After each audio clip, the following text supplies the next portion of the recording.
China National Arts and Crafts Corporation is a central government-administrated enterprise, which has always been one of China's leading import and export companies in the arts and crafts industry field since its establishment in 1966.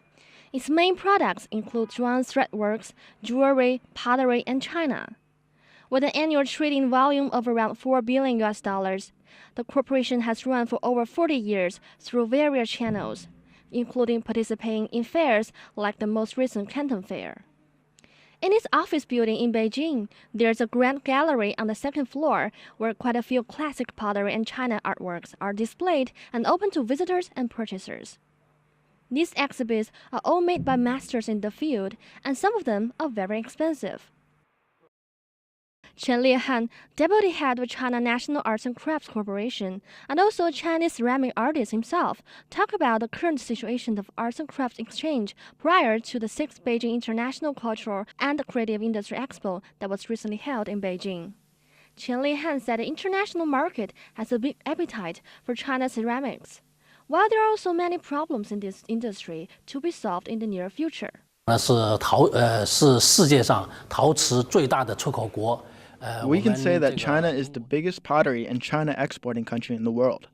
There are 4 major producing areas in the country, including the most famous one in Jingde County in the province of Jiangxi.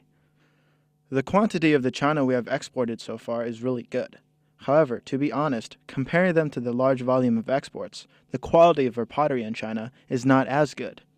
So these crafts made in China have entered the low and middle-end markets in other countries for years. With the development of technology and the furthering of communication with foreign countries, we have started to cooperate with foreign companies to produce pottery in China here in China under their brand names. And I think this is also the latest trend in this industry. In my opinion, the foreign companies coming here are largely because of the cheap raw materials and the abundant working force in the area. Chen Liehan is a well-renowned ceramic expert and designer in China whose work have been shown in all kinds of exhibitions overseas. Born and raised in Jingde County in Jiangxi, one of the major china production bases in China, Chen has been studying china making since he was little. And now he designs and makes pottery in China in his personal studio in Beijing. As a pottery designer myself, I've been studying pottery production in other countries like Japan and the US. And what I've found is how big of difference in price there is between the ones made in China and those in their country. Our products are like only 10% of their prices. Well, they have a good reason to sell at that price for their high technology and good quality. I personally think the biggest reason for the cheap price of our products lies in that the china and pottery in our country don't have their own brand name, not even a national brand, let alone an international level one. When we talk about the pottery in the US, people immediately think of Lennox. But if you talk about pottery in China, we have nothing. The second thing is, our design of China still has a long way to go before being able to compare with the ones in other countries. China enjoys a long history making china and pottery, while now the China-made china and pottery seem to have difficulties in competing with their foreign rivals. Then what's the problem? Ceramic expert Chen Liehan has his own reasons. As far as I'm concerned, there is something wrong with the formula of the raw ingredients when making china, which leads to the easy deformation of the products. And also, we don't have scientific production lines on par with international standards. Last, but also most importantly, the quality of the workers in the industry are commonly not high, which mainly consists of the migrant workers who don't have much education. And this is what we should work at as a major priority. As a leading export and import company in China, the company can't solely rely on their years of experience. Chen mentions how their company attempts to access the foreign market.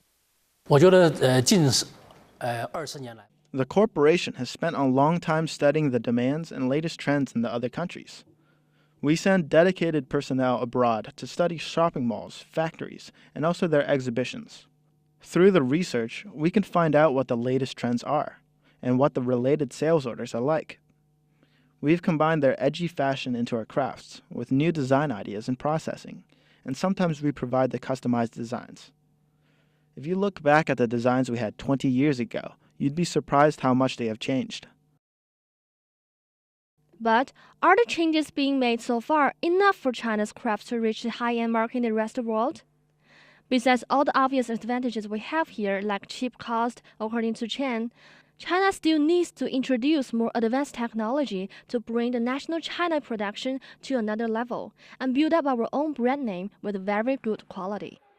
Chen said that as booming as the export of China pottery here seems to be, the company has also faced competition from neighboring countries like Vietnam, for example. The European countries and the US have already begun to import cheap products from Vietnam. Besides, as the central government further carries out its opening up policies, more private companies have been entitled to the rights to export and import crafts, which have completely changed the situation of monopoly by the state-owned corporation. China's National Arts and Crafts Corporation has been affected ever since.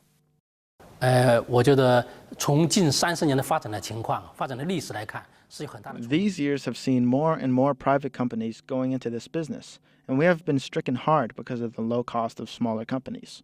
So gradually, we have shifted the business focus from the export of more capital-intensive products like ivory, platinum, and oil. Since the situation changed, we have to go with it.